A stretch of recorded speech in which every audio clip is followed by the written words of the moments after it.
आप सभी को जय श्री श्याम। कैसे आप सब, उम्मीद से अच्छे होंगे। प्रेमियों, आज की वीडियो का टॉपिक है, आप लोगों के बहुत ज्यादा फोन आए हैं कि हमारी अरदास स्वीकार नहीं हो रही, हमारा काम नहीं बन रहा, या किसी ने हमारे घर में पितृदोष बता दिया है, अब हम क्या करें। अब जो आपको उपाय बताने जा रहे हैं, देखिए हम हर किसी को फोन पर नहीं बता सकते या सभी के कमेंट्स का रिप्लाई, मैसेज का रिप्लाई नहीं कर सकते, माफी चाहेंगे। इसीलिए हमने वीडियो बना दी है। यह काम साल में एक ही बार होता है, वो होता है निर्जला एकादशी के दिन, या निर्जला एकादशी से पहले जो अमावस्या आती है, उस अमावस्या के दिन आप इस काम को कर सकते हो। निर्जला एकादशी के दिन हमने क्यों बोला, क्योंकि आपको जल का एक घड़ा दान करना है। कैसे दान करना? निर्जला एकादशी, जो कोई प्रेमी अन्य एकादशियों का व्रत नहीं कर सकता, अगर वो निर्जला एकादशी का व्रत कर लेता है तो उसको 26 की 26 एकादशियों का व्रत करने का पुण्य मिल जाता है। अब आप कहोगे एकादशी तो 24 होती है, 26 होती है, वही 26 मानी जाती है एकादशी। तो 26 एकादशी के व्रत करने का आपको सौभाग्य मिल जाता है, पुण्य मिल जाता है, सिर्फ एक निर्जला एकादशी का व्रत करने से। अगर आप व्रत कर सकते हो अच्छी बात है, नहीं कर सकते कोई बात नहीं, जो बताया जा रहा है वो काम कर दो। इससे भी आपको व्रत जितना ही पुण्य प्राप्त होगा और आपके पितृ तृप्त हो जाएंगे। जैसा कि हम अपनी लगभग हर वीडियो में बोलते हैं कि जिस प्रकार घर के पितृ खुश नहीं है तो उस घर में किसी भी प्रकार से किसी देवी देवता का प्रवेश नहीं होता है। आप सभी ने ये सारी चीजें हमारे मुख से कभी ना कभी सुन रखी होंगी। जिन्होंने पितरों की पूरी प्लेलिस्ट नहीं देखी है, नीचे डिस्क्रिप्शन में मिल जाएगी, वहां जाके देखिए, आपको आपके पितरों के बारे में सब कुछ पता चल जाएगा। किसी से पूछने की जरूरत नहीं, कहीं भटकने की जरूरत नहीं। अब आते हैं मेन बात पर। यह काम आपको निर्जला एकादशी से एक दिन पहले करना है। क्या काम करना है? आप जहां भी रहते हो वहीं से आपको एकादशी से एक दिन पहले, या फिर अमावस्या को करना चाहते हो तो अमावस्या से एक दिन पहले एक नया मिट्टी का घड़ा खरीद कर लेकर आना है। घड़ा खरीदने जब आप गए, वो आपको बोल दें कि 100 रुपए का है, तो ये मत बोलना 80 ले ले, 90 ले ले, नहीं 100 रुपए उसको दो, ले आओ। वहां तोल मोल मत करना, बिल्कुल भी ले आओ उसको, अच्छी प्रकार से देख कर लाना, कहीं से वो क्रैक ना हो। घर लाने के बाद उसमें पानी डाल के रख दो, पूरा दिन और पूरा रात उसमें पानी भरा रहेगा, तो वो अच्छे से उस जल को सोख लेगा। अगले दिन सुबह उस जल को खाली करके उस घड़े में बिल्कुल नया जल डालो। नया जल डाल के उस घड़े को अपने पूजा स्थान पर रखो, जहां आप आज एकादशी के दिन या अमावस्या के दिन पूजा करने वाले हो। उस स्थान पर रखने के बाद उस घड़े को ऊपर से ढको। वही मिट्टी के बर्तन मिल जाते हैं ढकने के लिए, तो आप ले आइए साथ में ही, उसको ऊपर से ढक के रख दो। उसके ऊपर आपको 1.25 मीटर का या 5.25 मीटर का, जो भी आपकी योग्यता है उसी के अनुसार कपड़ा रख दीजिए, और उस कपड़े के ऊपर 11 या 21, जो भी आपकी योग्यता है उसके अनुसार दक्षिणा रख दीजिए, क्योंकि दक्षिणा के बगैर दान अधूरा माना जाता है। जो भी आपसे बन पड़े वो रख दीजिए। अब उस घड़े की जो गर्दन है उसके आपको चारों तरफ 3 बार मोली बांधनी है, धागा बांधना है। धागा बांधते समय आप राम राम श्याम श्याम बोल सकते हो, या अपनी मनोकामना को बोल सकते हो, जो भी आपकी अरदास है, कोई भी अरदास है। अगर हमसे पूछो ये बात, तो हम यही कहेंगे कि सिर्फ इतना बोलना कि मेरे घर के जो भी अच्छे या ऊत पित्र हैं, देव पित्र हैं, जो भी छोटे बड़े पित्र हैं, आप तृप्त हो जाओ, आप खुश हो जाओ।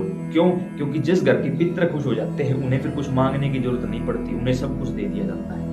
ठीक उसी प्रकार कि आपको एक सुनार की दुकान में ले जाया जाए, कहा जाए या तो यहाँ से महंगा आभूषण खरीद ले लो, या पूरी दुकान ही आपको आपके नाम करवा दी जाए। अगर उस समय भी कोई महंगा आभूषण खरीदता है तो वो मूर्ख है, क्योंकि दुकान ही नाम होने जा रही है, फिर आभूषणों का क्या करेंगे भाई। ठीक इसी प्रकार अगर आपकी मनोकामना है तो आप मनोकामना बोल सकते हो, लेकिन मैं यहाँ आपको पर्सनली ये रिकमेंड करूंगा कि आप बोलिए कि मेरे पितृ तृप्त हो, मेरे पितृ खुश हो, मेरे पितृ मुझे दर्शन दे। जब आप ऐसा बोलोगे फिर आगे सारे काम आपके पितृ आपके लिए करते चले जाएंगे। अब आपको चंदन हो, कुमकुम हो, रोली हो, जो भी सिंदूर हो, उससे आपको इस अंगुली के माध्यम से आपको स्वास्तिक का निशान बनाना है घड़े के ऊपर। काम कंप्लीट। अब करनी है आपको पूजा। अमावस्या है तो पितरों की पूजा करनी है, एकादशी के दिन कर रहे हो तो बाबा श्याम बाबा हनुमान की पूजा करनी है। जैसे आप करते हो वैसे ही। अब अगर आपको ये नहीं पता कि पूजा कैसे की जाती है, व्रत कैसे रखा जाता है, तो नीचे डिस्क्रिप्शन में ये वीडियो भी आपको मिल जाएंगी, आप जाकर देख सकते हो। अब जैसे ही आपने पूजा की शुरू की, उससे पहले आपको संकल्प लेना है हाथ में जल डालकर कि हे बाबा श्याम बाबा हनुमान, मेरे पितर देवताओं, मेरा नाम ये है, मेरे पिता का या पति का नाम ये है, मैं इस जगह का स्थायी निवासी हूँ, मेरा गोत्र ये है और इस समय मेरी मनोकामना ये है। यहाँ मैं आपके नाम से, यानी यह काम पितरों के नाम से हो रहा है। वही याद रखिए, चाहे आप एकादशी को करो या अमावस्या करो, यह काम पितरों के नाम से हो रहा है। बाबा श्याम बाबा हनुमान के नाम से नहीं हो रहा, पितरों के नाम से। मैं यह जल दान करना चाहता हूं आपके निमित्त। आप खुश होइए, प्रसन्न होइए और इस घर पर अपनी करुणा बरसाइए। आप शुद्ध रूप से घर में प्रवेश करिए। ये बोलकर आपको जल नीचे छोड़ देना है। उसके बाद विधि पूर्वक आपको बाबा श्याम बाबा हनुमान की पूजा करनी है। फिर उसके बाद उस घड़े को उठाइए और अपने आसपास किसी भी मंदिर में चले जाइए, किसी भी मंदिर में चले जाइए, कोई भी मंदिर हो। जैसा कि आप सभी को पता है कि निर्जला एकादशी के दिन लगभग हर गांव में, हर शहर के हर गली चौराहों में प्रेमी पानी की छबील लगाते हैं। कोई नींबू पानी पिलाता है, कोई शरबत डाल के पिलाता है, कोई अपनी श्रद्धानुसार कुछ भी करके पिलाते हैं, सेवा करते हैं। अगर आसपास कोई मंदिर नहीं है तो जहां भी छबील लगी हुई है उनके पास चले जाइए। मंदिर है तो मंदिर में चले जाइए। अब मंदिर में जाने के बाद कोशिश करिए कि आप कम से कम आधा या 1 किलो चीनी भी अपने साथ ले जाएं, आधा या 1 किलो नींबू भी अपने साथ ले जाएं, ताकि उस कार्य में भी आपका सहयोग हो सके। अगर आप कर सकते हो तो की बात है।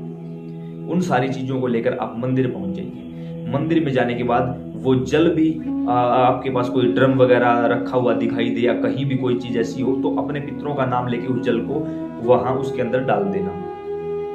वो जो आपके पास चीनी है, नींबू है या कोई भी और चीज आप लेके आए हो वो भी उन सेवादारों को दे देना। कहना कि इनको भी यूज कर लो। वो हाथों हाथ यूज हो जाएंगी। कोशिश करना कि वहां खड़े होकर खुद आप सेवा कर सको, आप अपने हाथों से जल वितरित कर सको। इससे और भी ज्यादा पुण्य आपके अकाउंट में ऐड हो जाएगा। अब जो 1.25 मीटर कपड़ा है या जो दक्षिणा है 11 की या 21 की, अगर किसी मंदिर में आप जा रहे हो तो मंदिर में रख दो, किसी भी देवी देवता के सामने रख दो, पुजारी जी हैं उनको दे आओ। अब अगर मंदिर नहीं मिला आपको, किसी चौक चौराहे के आसपास आपने ये काम किया है, तो गांव में आपके आसपास कोई भी बुजुर्ग है या कोई भी ब्राह्मण है तो उसको वो कपड़ा और वो पैसे अपने पितरों का नाम लेकर दान दे दो। और उस दिन खुद से ये कोशिश करो कि आप अपने हाथों से उस जल को प्रेमियों में बांट सको, प्रेमियों में वितरित कर सको। इस बात का थोड़ा सा ध्यान रखा जाए, क्योंकि जब हम शरीर से सेवा करते हैं ना तो पितृ लोक में बैठे हुए हमारे पितृ खुश हो जाएंगे कि देखो हमारा बच्चा हमारे लिए कितना कुछ कर रहा है। आज इस निर्जला एकादशी के पवित्र पर्व पर इस बच्चे ने हमारे लिए इतना कुछ किया है, हमारा भी फर्ज बनता है हम चल पड़े। वो आपके घर की ओर प्रस्थान कर लेंगे और जो भी आपके उस जल को पिएगा उस शरीर के माध्यम से आपका जल पितरों तक पहुंचेगा, क्योंकि आपने पितरों के निमित्त ही ये सब कार्य किए हैं। उसके साथ निर्जला एकादशी का दिन है। बाबा श्याम और बाबा हनुमान की विशेष करुणा बरसेगी। क्यों बरसेगी? क्योंकि आपने किसी प्यासे को पानी पिलाया है, वो भी उस तपती हुई दोपहर में, उस भीषण गर्मी के समय में, और वो भी निर्जला एकादशी के दिन। तो आपने सहज ही एक छोटा सा काम करके बिल्कुल थोड़े से खर्चे में आपने अपने पितरों की, बाबा श्याम बाबा हनुमान की, अपने कुल देवी कुल देवता की कृपा प्राप्त कर ली है। तो उम्मीद करता हूँ ये जानकारी समझ और पसंद आई होगी। अगर सच में लगता है कि हाँ ये जानकारी ज्ञानवर्धक है तो इतना ज्यादा शेयर कर दो इस वीडियो को, ताकि अन्य प्रेमी भी निर्जला एकादशी से पहले इस चीज का लाभ उठा सके। जय श्री श्याम।